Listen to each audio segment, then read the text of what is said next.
Welcome to the Wingman Show. My name is Drew Brown, and my wingman, my man, the number one guy I know, Dr. Paul Thompson. What's up, brother?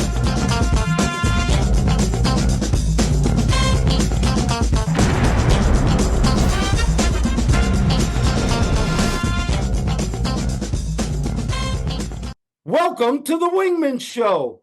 Float like a butterfly and sting like a bee. Rumble, you two badass jet pilots, rumble. Welcome to the Wingman Show. My name is Commander Drew Brown.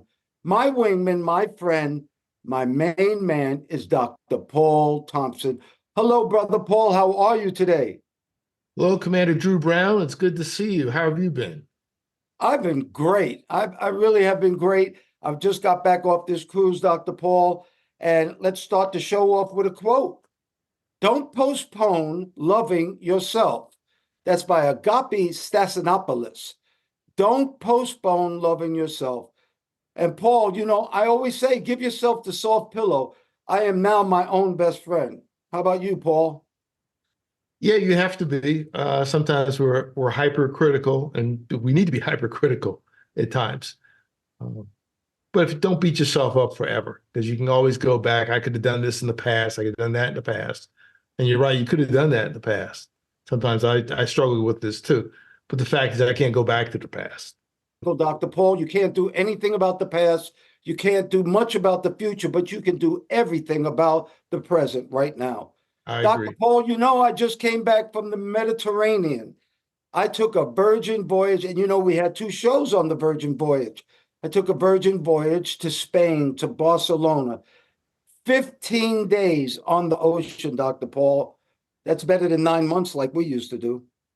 Yeah, 15 days. That's not too bad. That's just getting started, just getting warmed up.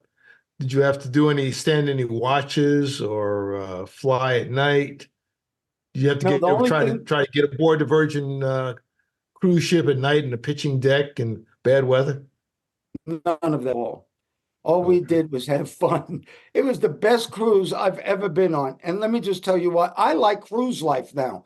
And it's not going to the ports. It was just that it was such a great life. Katrina and I would stay in our cabin, that we had the terrace looking over the ocean. It was beautiful. Sit out there for a little while. But what I liked is every morning we woke up, we went and worked out. The gyms were great. So we did our weights, we did our cardio. So every morning we woke up and did our workout, which was important. But the rest of the day was our choice. We could go sit out on the fantail, Paul. We could eat Italian tonight. We can go to a movie. We could go to a show. And guess what, Paul? I won $700 in the casino. Oh, good. I mean, what were you playing? I was playing blackjack. But the reason I was playing, Paul, they gave me $900 in ship's money, meaning that they gave me $900 that I could actually gamble with. So they give you this ship's money, which you can't cash in, but every time you win, they give you real money. And so I Oh, came cool. back with $700. It was great. I also had $1,400 in a drink package that was free also. Because if you go on Virgin Voyage, they give you all these kind of packages that I really like. And this one, I had a drink package for $1,400. Katrina and I I don't drink alcohol at all. Katrina drinks very little.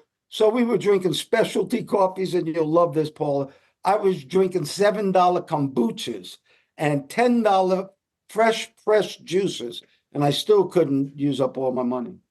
Pretty good. Well, you sound like one of these people that you might move aboard a ship. You can, some people sold their homes and they move aboard these ships and they sail around the world. That's their residence. You can do that. I'm telling you, I enjoyed it. I had to do nothing but enjoy myself. I had all the opportunities. They have shows on the cruise, different shows. They have magic. They have dances on the cruise. You can pick to do whatever you want. And what I liked about it is you didn't have to pick anything, and you could just chill out and watch a movie. Okay. Well, sometimes things aren't good because, Drew, I remember you told me once on the phone that somebody had a medical problem. So they have hospital on board, or they can get you off if you get sick. Well, yes, they have a hospital, but they brought a helicopter out to sea to airlift this guy who had a heart attack. And so we had to take a little bit of a diversion from our regular route, but they picked this guy up and brought him to a hospital. And we were on our way to Spain. So you asked me to do this. So one of the stops we made was in Valencia. And that is the home of paella, Paul. And you told me to take a picture of it. I did. And I even had black squid ink rice, which is another kind of paella, but the rice was black. And I'll show a picture of that also, Paul.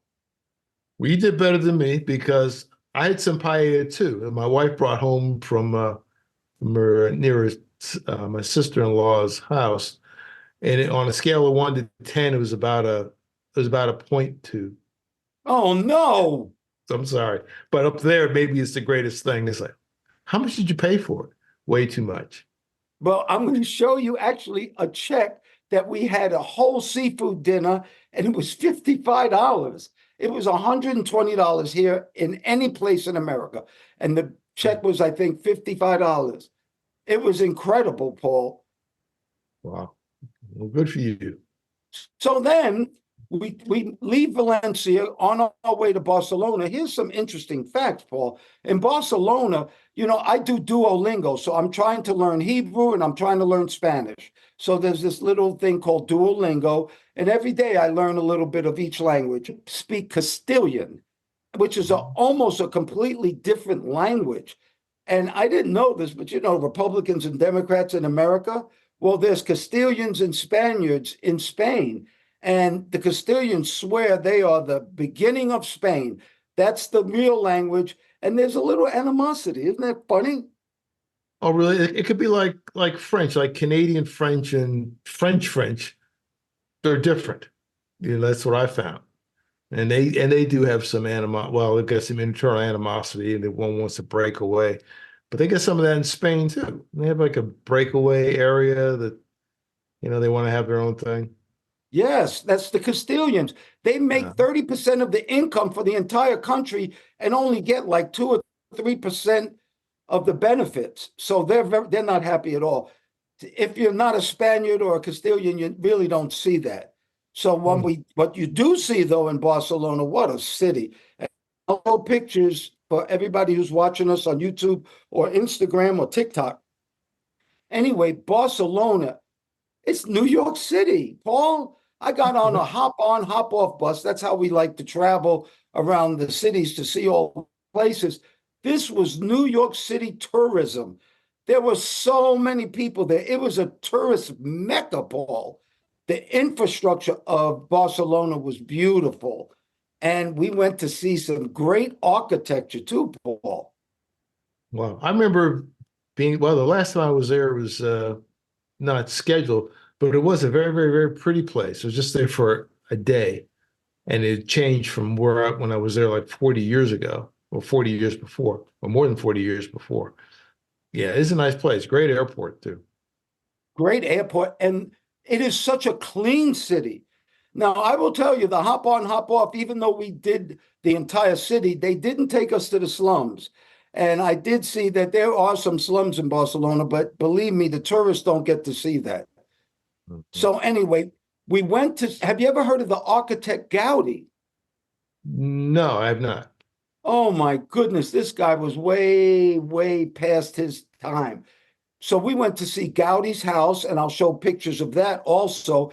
And this is this famous architect who did like Disney-like structures. They weren't regular, but lights and colors. And we went to the Gaudi house, which again, I'll show you pictures of. And this is the very, very wealthy of Spain asking an architect to redesign his house and make sure it doesn't look like anybody else's house. And he did that. Gaudi was an amazing architect, Paul. Okay, I'll have to look that up. Gaudi, how do you spell that? Gaudi. Gaudi. Okay, we can look. Yeah, look up some of his work. So we stayed at the Wilson Boutique Hotel, the most beautiful place you could imagine. Thank you to my friend Nicole, who gave us a little heads up to stay at this place. But it was called the Wilson Boutique Hotel. Once again, I'll show a picture of it. It was such a great hotel. We enjoyed it. And so we went on a walk to this place called the Romulus. And it's the big street in Barcelona where they have the markets and the shopping and tourists for days, Paul. Okay, that's cool. So you stayed in this hotel. Was this all part of a tour package, or is this something you had to do separately? No, Let me this was something on my own because we did a 15-day cruise to Barcelona out of Miami. And then when we got to Barcelona, we stayed 5 extra days. We had a great time in Barcelona, though, Paul. Okay, good. Okay. Glad to hear that. Right. So let me give you a little story here. So remember, I showed you a picture of the Paella. Well, on the Ramblas, this is that main drag. There's a market, a beautiful market with all the fruits and vegetables and meat and seafood you could ever imagine. You know, those good old time markets. And that's where we had this seafood platter, which I'll show you right now. I'll show it to you full and I'll show it to you empty. And I'll also show you the check for the seafood platter. But it was spectacular. So we're in the market, sitting down, eating our food, and all of a sudden there's a commotion behind us. Now, I'll tell you this, as soon as we got to Barcelona, everybody told you about pickpockets. Watch your pickpockets. They're all over the place. They're everywhere. You know, we're sitting down, we're eating. All of a sudden, I hear this commotion. This guy tried to steal this woman's purse, and he had it in his hand, and she had it, and they were fighting, tugging, and the waiter came and knocked him down to the ground, and he kind of scurried away. The scary part, Paul, was that he did not look like a pickpocket. He looked like he belonged on some magazine. Uh-huh. I've seen that kind of thing in France and a couple of other places, and I understand. I understand what you're saying. In fact, I think we've had. I remember a couple guys. They got robbed by a guy that he looked like he came out of a fashion magazine. They thought he was part of the the scheduled drivers, but he was just a criminal who was very nicely dressed.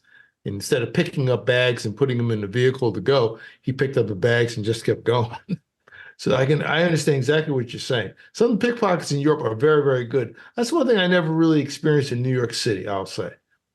You know, that just didn't happen too much. But some of those in Europe are very, very, very good. Very good pickpockets. In England, in front of Buckingham Palace, the police are actually yelling, "There are pickpockets amongst you. Watch your money. There are pickpockets." I mean, they're yelling this out. So I'm saying all this, Paul, because the last day in Barcelona, Katrina and I are walking home on the streets of Barcelona, just minding our business. And I'm actually thinking to myself, wow, what a great story I have about the market. Remember the pickpocket thing when he grabbed the purse. So we're walking down, and I was just thinking about, you know what? I'm not the kind of guy that somebody would rob or somebody would bother. I just was kind of thinking that I feel sorry for everybody else.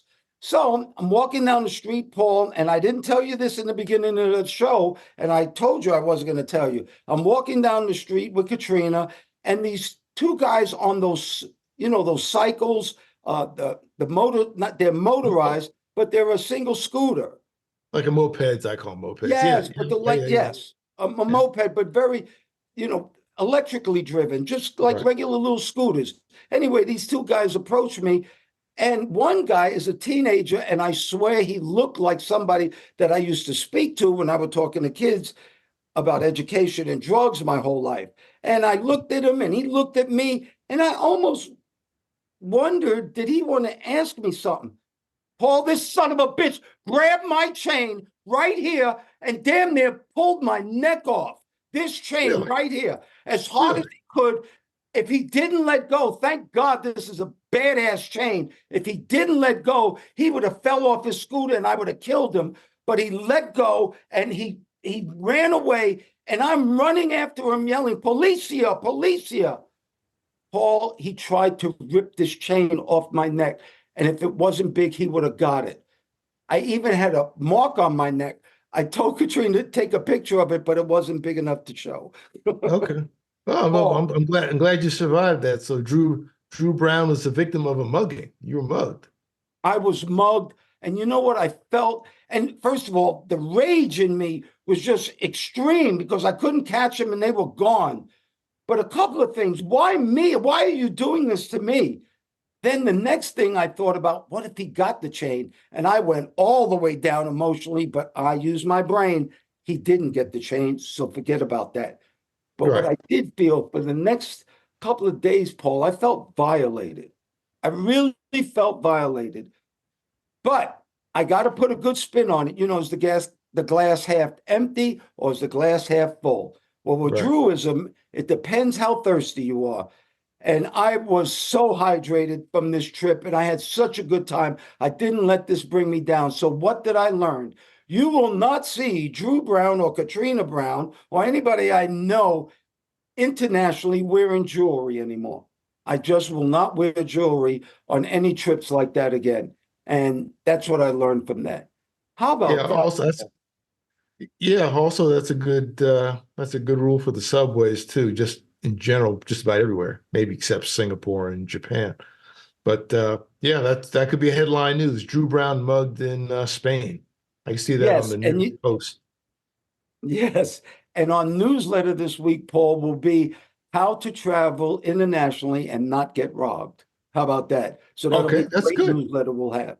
That's good. Well, Paul, thank you, everybody out there, for watching us, for listening to us on Apple Podcasts, on YouTube, on TikTok, on Instagram, Facebook, on everything, LinkedIn, iHeartRadio. Thank you so much for all your love that you've given us and our support. And we really appreciate it. And we have that newsletter, and it's on wingmanshow.com.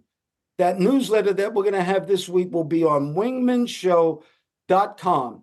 And also on that newsletter, Paul, we have what we call a frequent flow line. But before I get into that, we usually talk about our Jets in the background. Well, we don't have Jets in the background. We have our New York Knicks. And I don't care when you see, listen, or watch this broadcast, I want you to know you have two happy New Yorkers here because we're in the playoffs. We just won a game, and it doesn't matter. We haven't had a good team in so many years. It's just so exciting to have a team to root for, isn't it, Paul? It is. It is. They got another game coming up very soon. I think the eyes of the nation will be on it. Like you said, the last time they did this well, we were in high school. You want to Now know you're, something? I was at Madison Square Garden when Willis Reed came out hurt in the seventh game and we won the championship. He came out, hit two shots, and didn't play anymore. But I was there, and I yeah. am excited like that again. On our frequent flow line, we had a question. It's from a 31-year-old man in Dayton, Ohio. He's asking us, he says his parents want him to move in with them. His parents want to move in with him, and he wants to know what we think about multi-generational living, like families living with each other. Paul, I'll throw it to you first. Okay, Drew. Well, it sounds a little bit different for modern times, but in a lot of cultures in the past, the US, but even around the world now, families live together, forever from beginning to end. In a lot of places now, there are no such things as old folks' homes or retirement homes, nursing homes. The families stay together. In the modern world, that's a little bit different. I think it might be okay if they're asking him. I assume he's single, and it's likely, I guess, they're elderly or getting old or older and need some help. If they're asking him to come in, they probably need help. I guess the question is, how is it going to work? Is he going to be able to, live his life the way he wants to a certain point? I guess it's if he's okay with it and they're asking for it and he wants to go, it's okay. I guess it depends on who's dependent on who. Are they going to be dependent on you? Maybe so. I'm going to say the answer is, yeah, that's what you want to do. Why not? Well, Paul, I think there are so many factors in this question that he's asking that I'm not aware of. Like, are his parents sick? Like you said, is he married? There are cultures around the world who multi-generational living is part of their culture. Asians do a lot because God bless it, Asians know that their elderly are wise and intelligent and they seek knowledge from them. There are a lot of people who do this, but to me, I raised my children to be their own nucleus. In other words, once they left my house and went to college and became their own people, they now had their own nucleus for them to start to grow. I loved my parents. I don't know if I could go back and live with them, that's for sure. But it all depends. Now, if your parents are sick, I definitely think that going back and helping them out would be a great thing because Mhm. one day you'll get old and hopefully somebody will help you out. But I think there are a lot of factors in that question, don't you, Paul? Yeah, I think so. There could be a lot of things, but I mean, I agree with you. If it's, if they need the help, they probably need the help. My last few years, my mother lived with us, and that was fine. That worked out just fine. Simple. There's no conflicts. I'm going to say it, Paul. I'm going to show a picture to your mom because you did take care of your mom for her last days physically on the planet. And that's something that you will get paid back for a million times over. I really look up to you for that. I think that's wonderful, Paul. Oh, thank you. So you know what that brings us to? A Wingman PSA from the 11 Facts in Life. Under fact number 9, perform continuous self-examination, then recognize your weaknesses and overcome them. Perform continuous self-examination, then recognize your weaknesses and overcome them. Paul, that's the only way you get better because you know what you're not good at. You know better than anybody. And sometimes things that you're not good at, it's uncomfortable to start working on them. I'll give you an example like me. I'm a good basketball player. I went through college, got scholarships. I even played for the Globetrotters for one day. But I did not have a good left hand because I did not work on it. So I Mhm. overcompensated with my right hand. If you Mhm. watch basketball today, you better have both hands. And that Yes. just takes a lot of work on your other hand to become ambidextrous. What do you think, Paul? Yeah, I agree. I say that if you look at if you're looking at basketball, old film from maybe I say early, late 50s, early 60s, you'll see folks who they were right hand 100% of the time. That wouldn't exist today. Probably you wouldn't make it through junior high school. So you're right, but just challenge in general. If you got a weakness, you got to work on it. There's always going to be somebody better at something than you, and worse, and equal. But if you really have put in the time, put in the reps, maybe you can get better. Maybe not perfect, but you can improve. And that's just a matter of discipline, dedication, and consistency. It's something you want to do. Yeah, you know what somebody told me to do? They said start doing things with your left hand if you're right-handed, and obviously if you're left-handed with your right hand, but start eating or trying to write. And they say that's good for your brain too, and that's good for your hand-eye coordination. Yeah, Drew, I think I told you that. The writing, I've done the writing, I've done it in a while. But I found I could do it. I was slow, but it's different because you get different hemispheres of the brains operating with different sides of the body. I may try to do it after the broadcast. I'll write my name.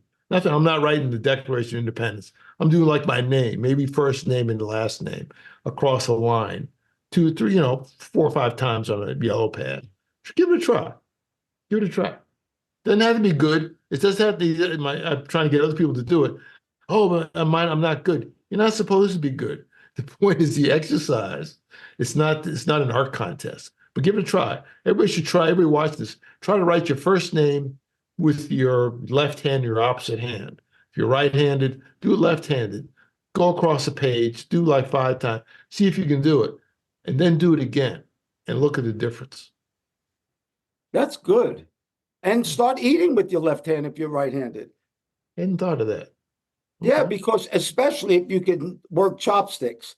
I hardly can work chopsticks with my right hand. I learned, but to do Huh. things with your another part of your brain is really good for you. And when I said recognize and overcome your weaknesses, just like in school, if you're not good in math, you have to have self-confidence that other people can learn it. That means you can learn it. You just may have to work a little bit harder.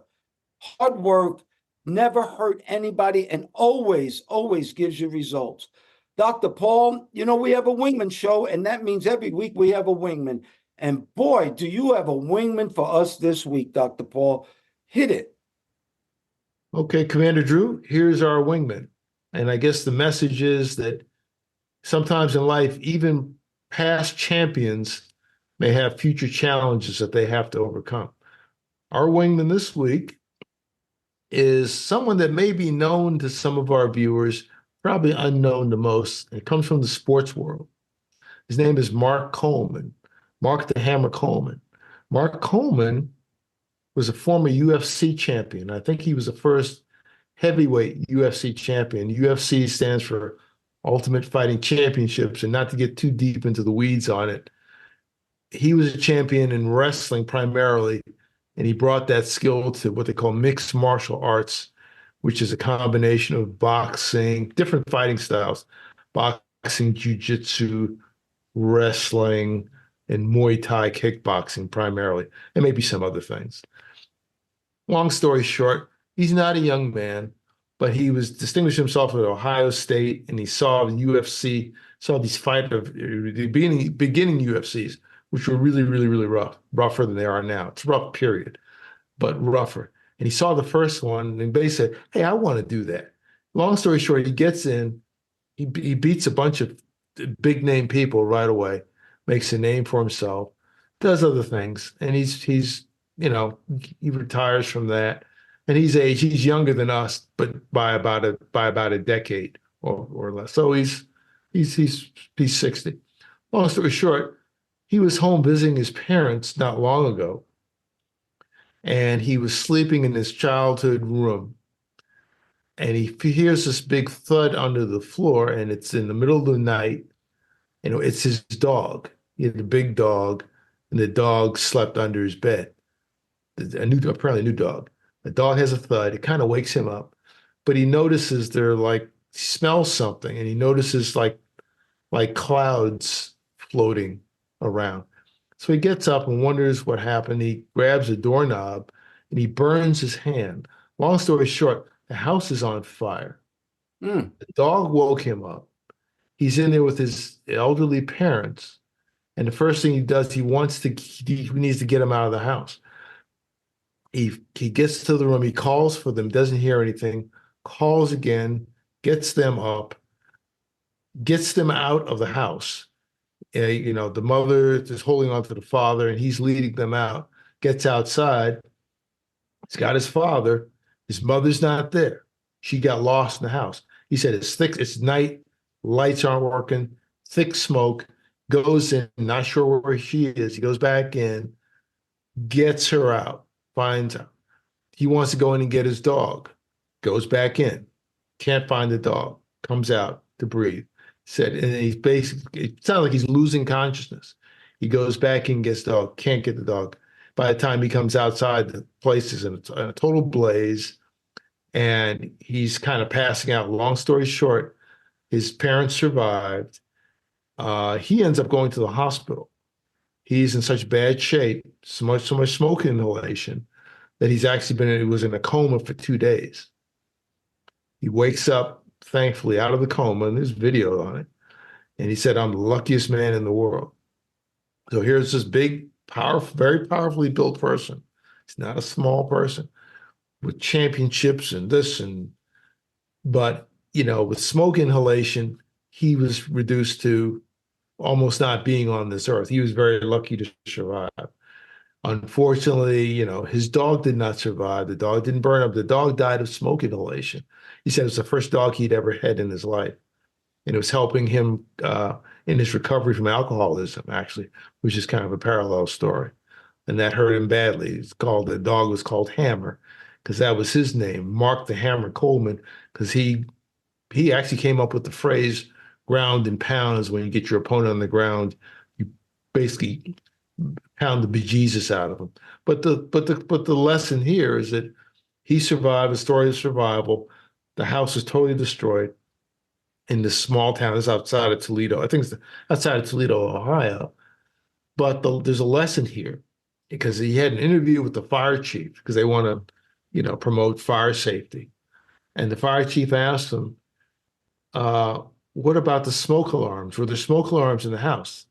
And he looked at him and said, "No, Mm. this would have been available." basically his life and the lives of his parents were basically saved by the dog plopping down and waking him up. Otherwise, they probably all would have succumbed to smoke inhalation. So even though, you may be a big time person or have victories in the past, look at the future. You never know what'll happen. But everybody have smoke alarms.